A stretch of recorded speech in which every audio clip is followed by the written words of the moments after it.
우리가 신약 성경에 나오는 복음서를 우리가 아시는 대로 복음서가 총 4권입니다. 각각 복음서가 예수님의 행적과 가르침에 대해서 그리고 예수님이 하신 그 말씀들을 친히 기록을 하고 있는데, 왜 하나님이 어떤 것들은 중복되고 반복되는 그런 내용들이 겹치는, 왜 복음서들을 4개를 주셨을까? 그냥 전체적인 그 예수님의 메시지와 내용들을 묶어서 하나로 복음서 하나만 있어도 될 듯한데도 불구하고 이렇게 4개의 복음서를 주신 이유가 있다는 거죠. 마태복음은 예수님을 유대인의 왕으로 계속해서 그리고 있어요. 다윗의 자손. 다윗은 왕이죠. 다윗의 후손으로 왔다. 왕의 후손으로 왔다. 이스라엘의 왕이신 분이 바로 예수시다. 그래서 계속해서 예수님의 왕권, 예수님이 왕이심을 증거를 많이 해주고 있어요. 마가 같은 경우는 고난받는 종, 특히 예수님을 종으로 굉장히 그리고 있는데, 낮아지고 낮아진, 친히 섬기는, 많은 사람들을 위해서 당신을 내어 드리는 그런 종의 모습으로 많이 그리고 있어요. 누가복음은 예수님의 인격을 많이 강조하는데, 특별히 죄인과 대조해서 온전한 그런 인간으로서의 그 예수님의 이야기를 그려주고 있습니다. 그래서 누가복음을 쭉 읽다 보면 그냥 사람 냄새 풀풀 나는 그 인간 예수, 정말 우리와 너무나 정말 친근하게 우리가 다가오시고 우리와 함께 하시는 예수님을 누가복음을 통해서 발견하게 되죠. 근데 요한복음은 좀 다릅니다. 요한복음은 예수님의 특별히 신성을 많이 강조하는데, 하나님의 아들이라는 말을 굉장히 많이 써요. 하나님의 아들. 하나님의 아들 되심을 핵심으로 여러 가지 사건과 여러 가지 그 이야기들을 설명해 주고 있는데, 각 복음서들이 관점이 조금씩 다르고 주제가 조금씩 다르지만, 그러나 본질적으로는 누구를 가리키는 거야? 한 분, 예수 그리스도를 계속해서 가리키고 그분에 대한 이야기들을 하고 있다 하는 거죠.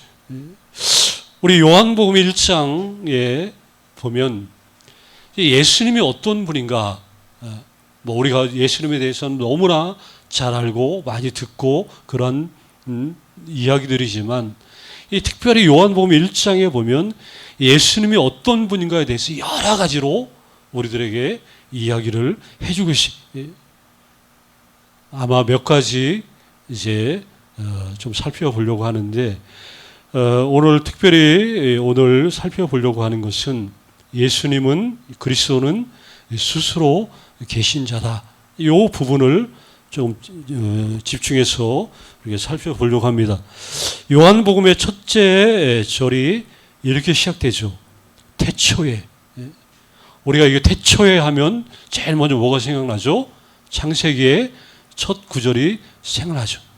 창세기에도 태초에 하나님이 천지를 창조하셨다, 이런 식으로 시작이 되는데, 여기에 요한복음도 장엄하게 시작이 됩니다. 태초에. 근데 여기 태초가 과연 언제적 시간을 말하는가 할 때, 우리가 이 태초라는 게 쉬운 문제는 아니라는 거죠. 왜 그러냐? 태초라는 이 시간 개념이 왜 어렵냐? 우리에게는 이 태초라는 이 시간 개념을 우리에게는 없던 개념이기 때문에 이게 좀 어려운 부분이라는 거예요. 태초라는 그 단어는 말 그대로 모든 시간의 어떤 시작을 말하는데, 그야말로 영원전을 말하는 거예요. 영원전. 시간으로 도저히 파악할 수 없는 영원전의 그 시간을 이제 태초로 표현을 하는 거죠. 그러니까 모든 출발점보다 앞선 시간, 창조 이전에 있었던 어떤 시점을 이야기를 하는데, 자, 모든 존재, 우리가 눈에 보고 우리가 느낄 수 있는 모든 존재가 있기 전에, 쉽게 말하면 오직 하나님만 계셨던 그때를 얘기하는 거예요. 하나님만 계셨던, 모든 존재가 있기 전에 하나님만 계셨던 그 시간, 그때에 누가 계셨다는 거예요? 예수님이 그때 계셨다. 즉 그 이야기를 하는 거죠. 태초에 계셨다는, 그래서 예수님은 태초에 계셨다. 그 말 자체가 예수님이 인간이 아니라 신이라는 것을 극명하게 보여주고 있는 이 선언. 거기 뒤따르는 말씀도 마찬가지죠. 여기 말씀이 계시니라. 여기 계신다는 의미가 말 그대로 신성을 강조하는 그 단어인데, 여기 계신다라는 것은 사람에게 사용할 수 있는 단어가 아니에요. 여기 말씀이 계시니라 할 때 계신다는 말은 사람에게 쓰는 말이 아니라 하나님에게만 쓸 수 있는 단어를 지금 쓰고 있다는 거예요. 그러면 계신다는 말 자체가 스스로 계시는 자, 이렇게 설명을 하는 거죠. 우리가 스스로 계시는 자가 대체 어떤 분인가, 이거를 가장 우리가 좀 더 우리가 이해하기 위해서 우리 성경에 보면 이걸 자세하게 설명해 주는 성경의 장이 하나 있는데, 이게 출애굽기 3장이에요. 3장. 출애굽기 3장에 보면, 거기 보면 어떻게 시작되냐, 하나님이 그 호렙산에서 모세를 부릅니다. 호렙산에서 그 떨기나무 거기에서 하나님이 모세를 부르시는데, 그 불타는 떨기나무 가운데 그를 부르셔가지고 거기서 모세에게 정말 사명을 주시. 쉽게 말하면 소명을, 부르심의 소명을 모세가 그때 거기에서 받는데, 거기 보면 3장의 6절에 이렇게 시작해요. 나는 내 조상의 하나님이니 아브라함의 하나님, 이삭의 하나님, 곧 야곱의 하나님이다. 당신을 먼저 모세에게 소개를 한 다음에, 그 다음에 이제 9절 쭉 넘어가가지고 보면 9절 이후에 10절 보면, 이제 가서 이스라엘 자손의 부르짖음이 내게 달하고 애굽 사람이 그들을 괴롭히는 학대도 내가 보았으니, 그러면서 10절에 이제 내가 너를 누구에게 보내요? 바로에게 보낸다는 거예요. 바로에게 보내서 너에게 내 백성 이스라엘 자손을 애굽에서 인도하여 내게 할 것이다. 자, 그 사막 한가운데 떨기나무에 불이 붙어요. 불이 붙어 있는데 타지는 않고 계속 불타오르는데, 그 불이 신기해서 갔더니 거기에서 하나님의 음성이 들으면서 그 사명을 주는데, 그 사명은 다른 게 아니라 내 백성 이스라엘이 저 애굽에서 학대받는 그 학대의 소리를 내가 들었기 때문에 이제 내가 너를 바로에게 보낸다. 그들을 이 땅 애굽에서 인도하기 위해서 내가 너를 불렀다. 이렇게 사명을 준 거예요. 자, 이 사명을 받았을 때, 내가 만약에 그 사명을 받았을 때를 한번 생각해 보자 하는 것이죠. 하나님이 나에게 나타나셔서 나에게 이 상황을 말씀해 주시고 이 사명을 주셨어요. 모세는 이 상황을 대해서 너무나 잘 알죠. 왜냐하면 자기가 이 애굽에서 그 지냈던 그 삶의 경험들이 있었기 때문에, 어쩌면 모세가 오랫동안 바라고 기다렸던, 정말 진정 기뻐해야 될 그런 소식일 수도 있어요. 그런데 모세의 반응을 보면 전혀 의외의 모습을 보여요. 출애굽기 3장 11절에 보면 이렇게 말합니다. 거기 뭐라고 말하냐면 내가 누구이기에, 잘 보세요. 내가 누구이기에 바로에게 가서 이스라엘 자손을 애굽에서 인도하여 내리까. 이 말투 속에 어떤 감정이 섞여 있냐?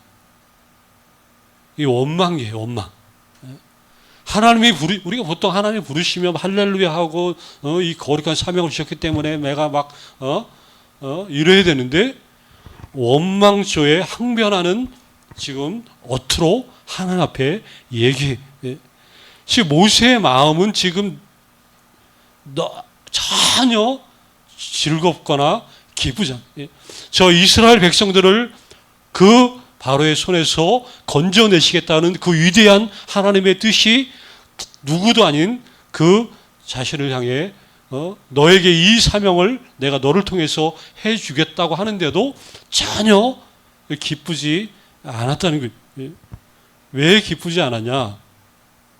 지금 모세가 얘기했던 거는 지금 자기의 처지를 보라는 그 쉽게 말하는 그런 얘기.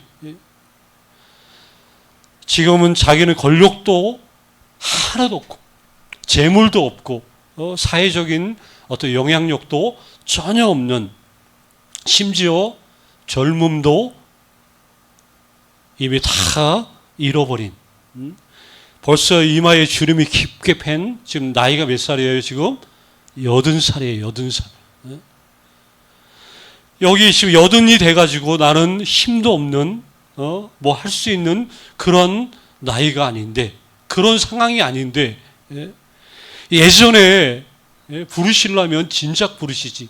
예전에 그 나이 젊었을 때 왕자로 있을 때 그때 힘도 있고 권력도 있고 뭔가 그때는 보란 듯이 뭔가 잘 할 수 있는, 그때는 잠잠했던 그 하나님이 왜 이제 아무것도 할 수 없을 것 같은 이 늦은 이때에 이제 나타나가지고 나를 부르시니, 이게 원망이 섞인 거예요. 하나님 편에 일할 수 있는 좋은 여건과 좋은 환경에 있을 때는 잠잠하셨던 그 하나님이 왜 이제 지금 아무것도 여건도 좋지 않은 이런 상황에서 이제 와서 나를 부르시는, 이런 이 마음이 양 응어리져 있었어요. 한때 열정이 있어가지고 그 자기 민족 동족 히브리 사람이 애굽 그 두드러 맞는 거 보고 열받아가지고 애굽 사람 막 쳐 죽이고 그걸 도망갔잖아요. 이렇게 뭔가 그 열정도 있었고 뭔가 막 이렇게 그럴 때는 부르시지 않았던 하나님이 왜 이제 와서 나를 부르시면 대체 이제 와서 뭘 어쩌라는 얘긴지, 이거를 지금 주님 앞에 하소연을 하고 있는 거예요. 우리는 잘 알죠. 아니 하나님이 능치 못하심이 없는데, 나이 80에 부르던 100살에 부르던 하나님이 부르면 당연히 불가능이 없다는 것을 우리는 이론적으로 잘 알지만, 그러나 실제 상황이 되면 이렇게 반응하는 것도 이게 쉬운 일은 아닐 거라는 그런 인간적인 생각을 좀 가져봅니다. 하나님이 그 항변하는 그 모세의 이야기를 듣고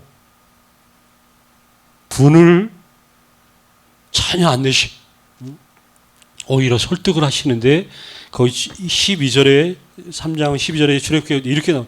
하나님이 이르시되 내가 반드시 너와 함께 있으리라. 내가 그 백성을 애굽에서 인도하여 낸 후에 이렇게 내가 너와 함께 할 거야.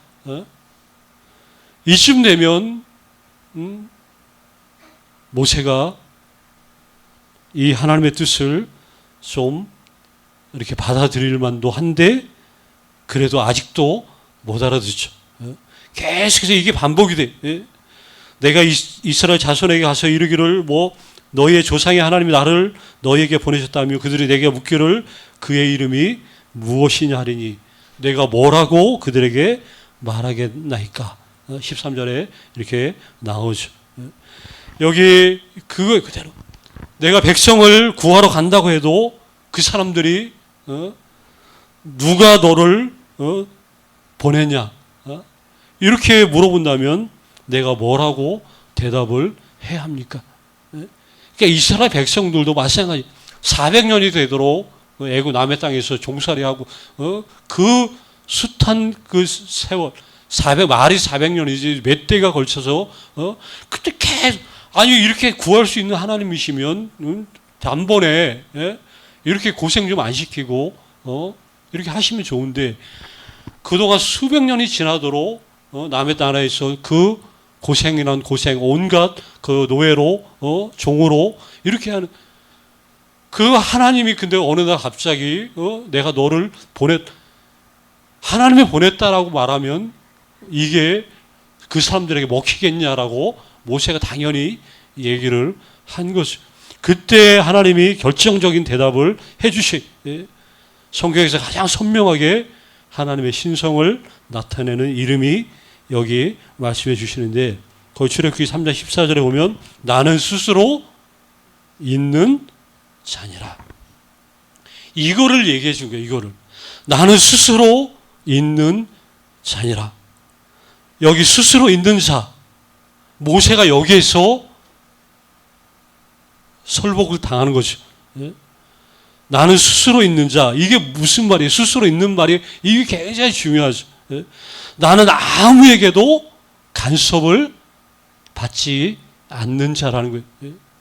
나는 그 어떤 누구에게도 영향을 받지 않는 자. 이게 스스로 계시는 스스로 있는 자라는 뜻이 이거예요. 이거. 나는 누구에 의해서도 좌우되는 그러한 존재가 아니다.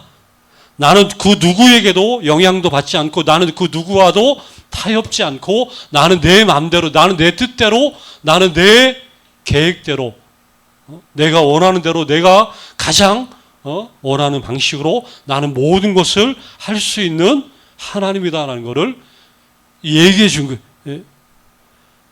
이게 모세가 여러 가지로 핑계를 대고 여러 가지로 그 자기의 그 서운했던 그런 마음들을 드러냈지만 여기에서 모세가 1차적으로 당연히 무너져.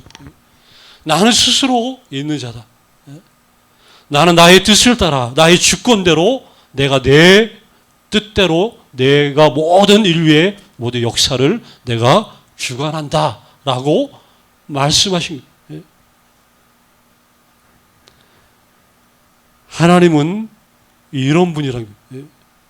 쉽게 말하면 우리들을 편의대로 하나님을 어떻게 할 수 있는 그러한 존재가 아니라는 거예요.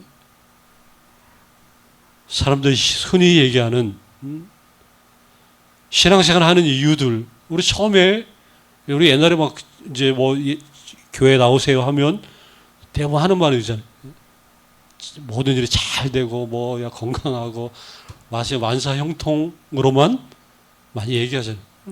당연한 얘기죠. 당연한 얘기죠. 그 뭐 그렇지 않고 예수 믿으세요. 그러면 고난도 당할 거면 이렇게 누가 어떻게 얘기를 하겠어요? 그 얘기는 안 하죠. 그 대부분 그래. 뭐 내가 하는 일들이 잘 되기를 원해서 어떤 사람들은 신앙을 종교 생활을 할 수도 있어요. 가정이 잘 되기를 바래서 자녀들이 잘 되기를 바래서 여러 가지 어떤 내가 하는 일들이 잘 되기를 바래서 교회를 다니고 또 신앙생활을 할 수도 있어요.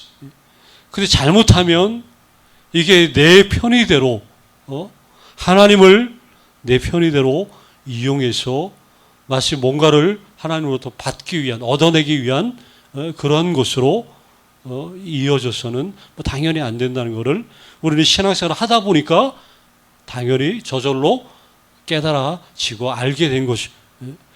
자, 모세 아까도 말했지만 가장 인간적인 생각으로 보면 가장 좋을 때 가장 뭔가 할 수 있을 거라고 사람들이 봐도 누구나 봐도 그때가 제일 좋았을 텐데 라고 했을 그때가 아니라 물론 그때도 하나님은 넉넉히 쓰실 수 있죠. 아니 그럴 때 쓰임 받으면 더 좋을 것 같아요. 뭔가 잘할 수 있을 때 그때 더 부름을 받으면 더 좋죠. 근데 그렇지 않을지라도 여기 스스로 모든 것을 다 상실해 가지고 아무것도 할 수 없을 거라고 자포자기하는 이런 그 모습, 이런 상태에 있을 때에라도 하나님이 부르시면 그분의 일들이 그를 통해서 이루어질 수 있다는 것. 이게 왜 가능하냐? 하나님은 스스로 계신 자이기 때문에 이게 가능하다는 거예요. 예수 믿는 사람들은 참 신기하죠. 그래서 늦은 시간, 이미 나는 늦었어, 이 말 자체가 존재하지 않는다는 거예요.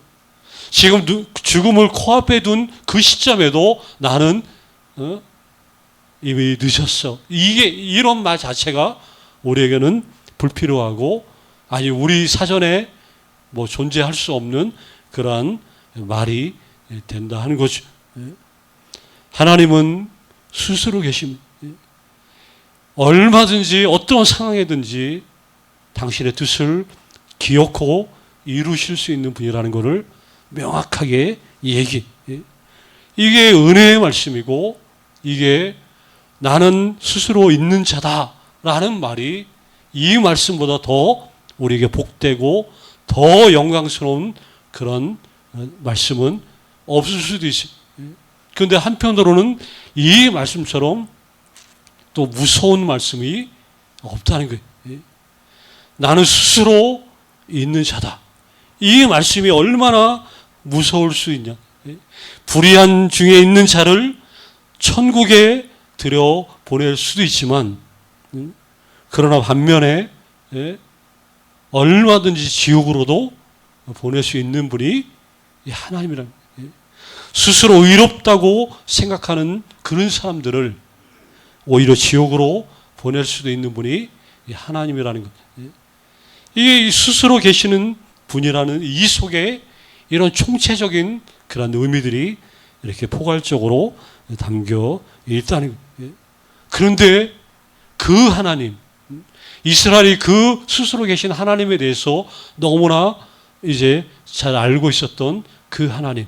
아니, 모세는 이 한마디에 자기의 모든 인생이 바뀌었고, 그가 남은 평생을 주님을 위해서 어떻게 쓰임을 받았는지, 그 인생이 얼마나 바뀌었는지, 이 한마디에 인생이 바뀌었다는 거예요. 이 말씀에 붙잡혔기 때문에 나는 스스로 계신 자다. 이 말씀이 그를 그렇게 강력하게 이끌어 주셨다는 거예요. 그런데 어느 날 난데없이 누가요? 예수라는 분이 나는 스스로 있는 자.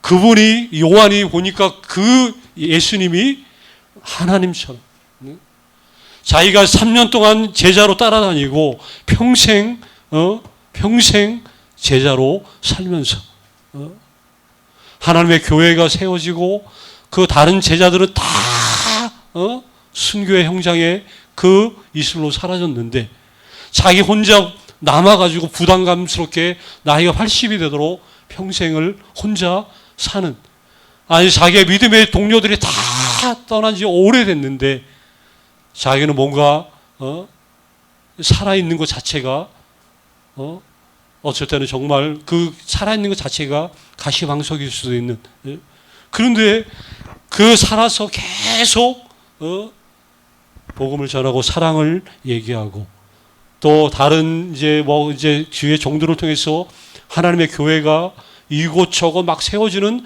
그런 것들을 현장을 보면서, 그리고 자기가 죽기 전에 자기가 경험했던, 자기가 만났던 우리 주 예수 그리스도에 대한 이 말씀을 기록으로 남겨야 되는데, 제일 먼저 남겨야 될 그분이 어떤 분인가, 복음서가 그분이 어떤 분인가에 대해서 얘기하잖아요.